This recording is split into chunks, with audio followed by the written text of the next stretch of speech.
अस्सलामुअलैकुम, आप देख रही हैं ANY न्यूज़ नेटवर्क। मैं हूं मोहम्मद एहसन। खबर शामिल करते हैं नारवाल करतारपुर से हमारे सीनियर रिपोर्टर शेख हसन रज़ा की रिपोर्ट के मुताबिक अमरीकी वफ्द का सादात काज़मी के हमरा नारवाल करतारपुर का दौरा।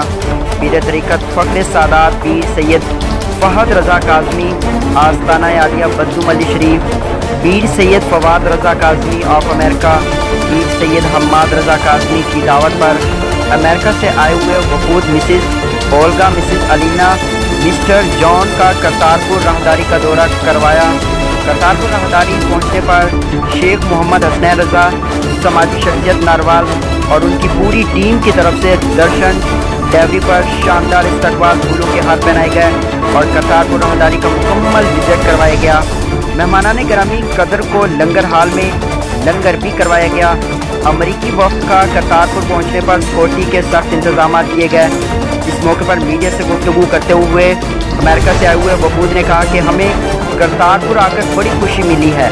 हम इस मौके पर हुकूमत पाकिस्तान के करतारपुर के अंदर किए गए इंतजामात पर शुक्रिया अदा करते हैं।